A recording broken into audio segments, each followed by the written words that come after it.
पुण्यात महामंडळ नियुक्तीवरून भाजपमध्ये नाराजी आहे। मला विधिमंडळात जायचंय, महामंडळात नाही।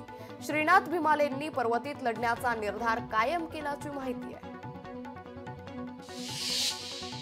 मुंबई फुकटात अदानीच्या घशात टाकली जाते। मुंबईत महत्त्वाच्या जागांचाही लिलाव केला जातोय असा आरोप आदित्य ठाकरेंनी पत्रकार परिषद घेत महायुती सरकारवर केलाय।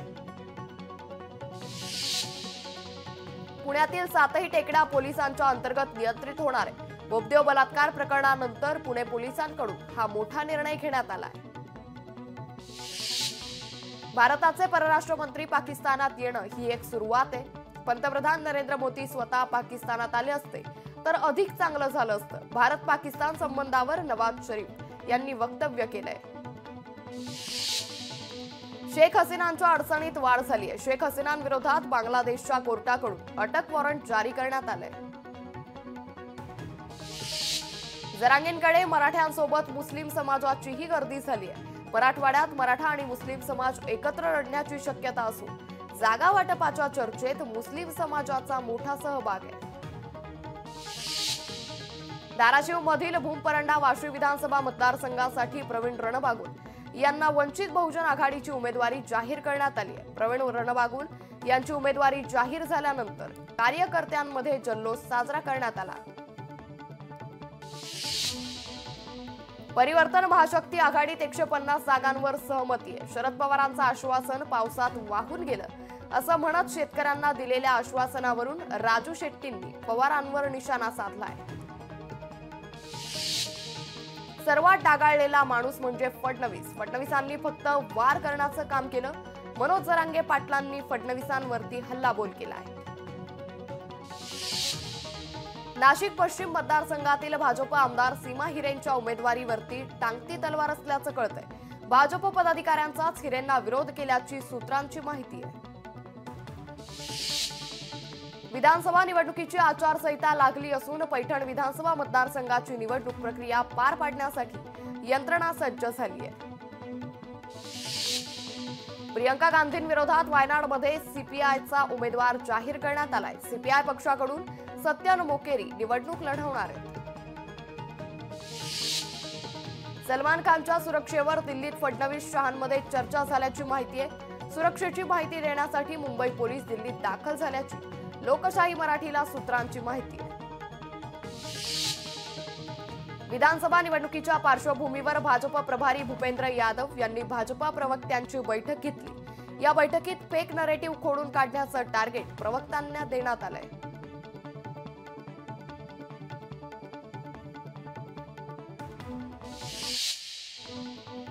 महायुतीचं जागा वाटप ठरल्याची शक्यता आहे। भाजपला 138 तर शिंदेंना 85 आणि अजित पवारांच्या पक्षाला 65 जागा असल्याची लोकशाही मराठीला सूत्रांची माहिती आहे।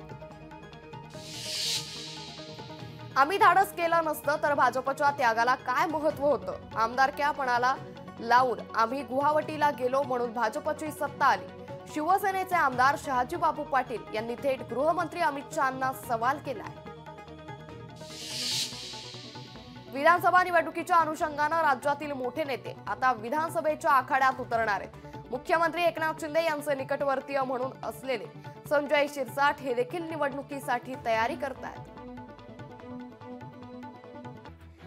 आता एक मोठी बातमी आंतरराष्ट्रीय स्तरावरून हमासचा म्होरक्या याह्या सिनवार अखेर ठार झालाय। गेल्या वर्षभरापासून इस्रायल आणि हमासमध्ये घमासान सुरू आहे। इस्रायल हमास युद्धाला यामुळे आता पूर्णविराम लागणार का अशा चर्चा जोर धरू लागल्या। हमासचा म्होरक्या याह्या सिनवार इस्रायलच्या हल्ल्यात ठार झाल्याची माहिती इस्रायलची लष्करी सेना आयडीएफनं दिली आहे। तसंच इस्रायलचे पंतप्रधान बिन्यामिन नेतन्याहू यांनीही याबाबत दुजोरा दिलाय। यावर हमासकडून कोणतीही प्रतिक्रिया अद्याप देण्यात आली नाहीये। 7 ऑक्टोबर 2023 रोजी हमासनं इस्रायल क्षेपणास्त्र डागून हल्ला केला होता। याह्या सिनवार या हल्ल्याचा मास्टरमाइंड होता। दक्षिण गाझा पट्टीतील रफाह शहरात इस्रायलनं हल्ला केला। या हल्ल्यात 3 दहशतवाद्यांना लक्ष्य करण्यात आलं होतं। त्यापैकी सिनवार हे एक होता।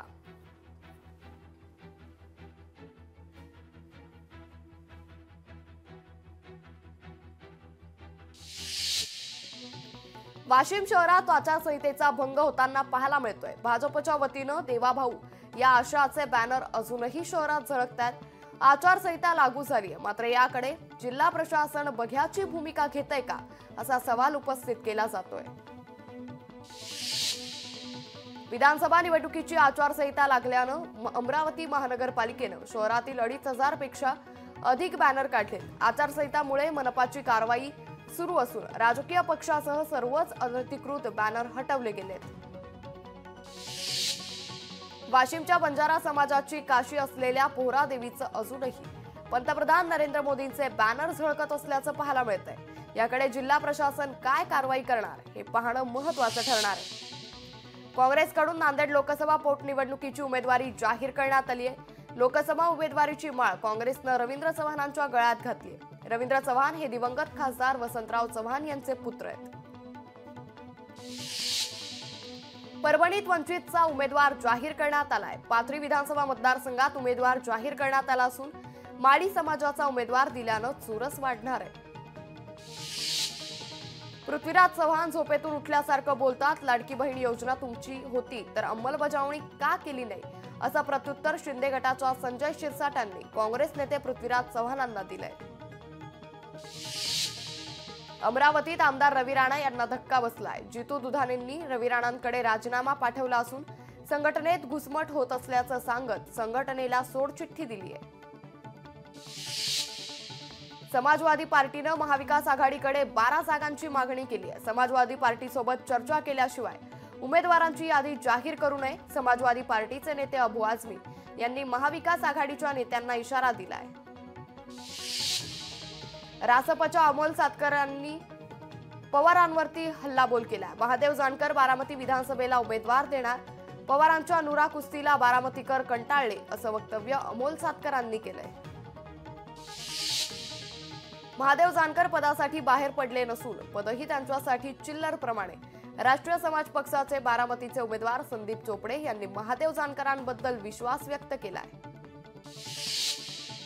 चांदवडचे विद्यमान आमदार राहुल आहेर यांनी निवडणुकीतून माघार घेतली आहे। विधानसभा निवडणूक न लढण्याची आमदार आहेरांनी घोषणा केली आहे। बीड विधानसभा मतदारसंघात शरद पवारांकडून नव्या उमेदवाराची चाचपणी सुरू आहे। त्यामुळे विद्यमान आमदार संदीप क्षीरसागरांचा पत्ता कट होणार का अशा चर्चांना उधाण आलंय। पवारांचा स्वार्थासाठी वापर केल्याचा टोला रमेश कदमांनी शेखर निकमांना लगावलाय। पवारांच्या मदतीनं त्यांनी शैक्षणिक संस्था सुरू केल्या, मात्र आपण स्वतः संस्था सुरू केल्याचं सांगत फिरताय अशा शब्दात माजी आमदार रमेश कदमांनी शेखर निकमांवर हल्लाबोल केलाय। जरांगे पाटील यांच्या जवळचे सहकारी म्हणून ओळखले जाणारे भानुदास जाधव यांनी शरद पवार यांची भेट घेत बीड विधानसभा मतदारसंघ लढवण्याची इच्छा व्यक्त केली आहे। त्यामुळे बीडमध्ये ओबीसी विरुद्ध मराठा संघर्ष पुन्हा पाहायला मिळण्याची शक्यता आहे। कोल्हापुरात हसन मुश्रीफांना शेतकऱ्यांनी घेराव घातला। एकोंडी गावात मुश्रीफांची गाडी अडवत शक्तीपीठ महामार्ग रद्द करण्याच्या घोषणा शेतकऱ्यांनी केल्या। आपण शेतकऱ्यांसोबतच आहोत, शक्तीपीठ महामार्ग रद्द न झाल्यास आमदारकीचाही राजीनामा देऊ असं हसन मुश्रीफांनी यावेळी शेतकऱ्यांना सांगितलं। आमदार रवी राणांविरोधात स्थानिक भाजप आक्रमक झालेत। भाजप नेत्यांवर कारवाईची मागणी केल्यानं भाजपकडून राणांवरती रोष व्यक्त केला जातोय। चंद्रपूरमधील सर्व 6 जागा काँग्रेस लढणार असून तसा अहवाल पाठवला असल्याची माहिती काँग्रेस जिल्हाध्यक्ष आमदार सुभाष धोटे यांनी दिली आहे। एखादा मतदारसंघ मित्रपक्षाला द्यायचा की नाही याचा निर्णय श्रेष्ठी घेतील असा प्रस्ताव आम्ही पाठवल्याचंही त्यांनी सांगितलंय। सोलापुरात प्रदेश प्रवक्ते लक्ष्मण ढोबळे यांनी भाजप पदाचा राजीनामा द्यावा अशी कार्यकर्त्यांनी मागणी केली आहे। बहुजन रयत परिषदेच्या पदाधिकाऱ्यांनी लक्ष्मण ढोबळे यांच्याकडे पत्र देऊन मागणी केली। इचलकरंजीमध्ये भाजप प्रदेशाध्यक्ष चंद्रशेखर बावनकुळे यांच्या प्रमुख उपस्थितीत कार्यकर्ता संवाद मेळावा पार पडला। या संवाद मेळाव्यात आमदार प्रकाश आवाडे आणि त्यांचे पुत्र राहुल आवाडे यांना निमंत्रणच नव्हतं। त्यामुळे भाजप कार्यकर्ता आणि आवाडे गटात दुरावा कायम असल्याचं पाहायला मिळालंय। महाराष्ट्र विधानसभा सार्वत्रिक निवडणूक शांततेत पार पडण्यासाठी सिंधुदुर्ग जिल्हा पोलीस दल सज्ज झालंय। निवडणूक कार्यक्रम जाहीर झाल्यानंतर सिंधुदुर्ग जिल्ह्यात अवैधरित्या दारूची आणि इतर अंमली पदार्थांची वाहतूक होऊ नये यासाठी चेकपोस्ट कार्यान्वित करण्यात आले।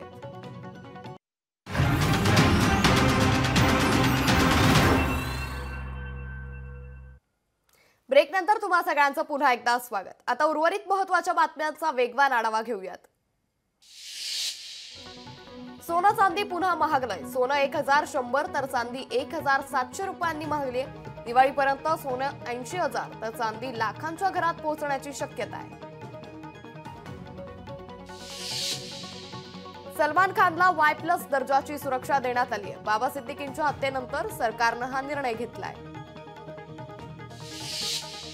यवतमाळमधील वणी विधानसभा क्षेत्रात कोळसा खदानी मोठ्या प्रमाणात आहे। कोळशाच्या प्रदूषणामुळे श्वसनासह महिला आणि पुरुषांना अनेक गंभीर आजार जडतायत। वाशिम जिल्ह्यातील शेतकरी सध्या मोठ्या आर्थिक संकटाचा सामना करतायत। सोयाबीनसाठी सरकारनं 4,892 रुपयांचा हमीभाव जाहीर केला असतानाही बाजार समित्यांमध्ये सोयाबीनची खरेदी केवळ 3,800 ते 4,300 रुपयांच्या दरम्यान होते। रेल्वे आरक्षणाच्या नियमांमध्ये मोठे बदल करण्यात आले। 60 दिवसांआधी ट्रेनचं आरक्षण करण्यात येणार असून नवे नियम 1 नोव्हेंबर पासून लागू होणार आहेत। भंडारा मतदारसंघात महायुतीत बिघाडी होण्याची शक्यता आहे। नरेंद्र भोंडेकर उमेदवारी अर्ज दाखल करण्यावर ठाम असून पक्षांनी तिकीट नाकारली तरीही उमेदवारी अर्ज दाखल करणार असल्याची माहिती दिली आहे। इंडिगोच्या 3 विमानांमध्ये बॉम्ब ठेवल्याची धमकी देण्यात आली। माथेफिरूच्या पोस्टमुळे एकच खळबळ माजली। विमानाच्या तपासणीनंतर ती अफवा असल्याचं स्पष्ट झालंय। नाशिक जिल्हा रुग्णालयातील बाळांची अदलाबदली प्रकरणात रुग्णालयातील 8 कर्मचाऱ्यांवर निलंबनाची कारवाई करण्यात आली आहे। कामात हलगर्जीपणा केल्याचा कर्मचाऱ्यांवर ठपका ठेवण्यात आलाय। परभणी शहरातील एका वसतिगृहात 15 वर्षीय अल्पवयीन मुलीवर अत्याचार तर 3 मुलींचा विनयभंग केल्याची घटना घडली आहे। या प्रकरणी आरोपी विकास मुरलीधर कदम यांचा विरुद्ध गुन्हा दाखल करून परभणी पोलिसांनी त्याला अटक केली आहे। अमेरिकेनं अतिशक्तिशाली B-2 बॉम्बचा वापर इराणच्या हुती बंडखोरांविरोधात केलाय। बुधवारी रात्री अमेरिकेनं येमेनमध्ये हा एअर स्ट्राईक केला। ड्रोनच्या तसेच आधुनिक विमानांच्या मदतीनं अमेरिकेनं हा स्ट्राईक केल्याची माहिती आहे। लोकशाही मराठी ऐका, पहा, जागरूक रहा।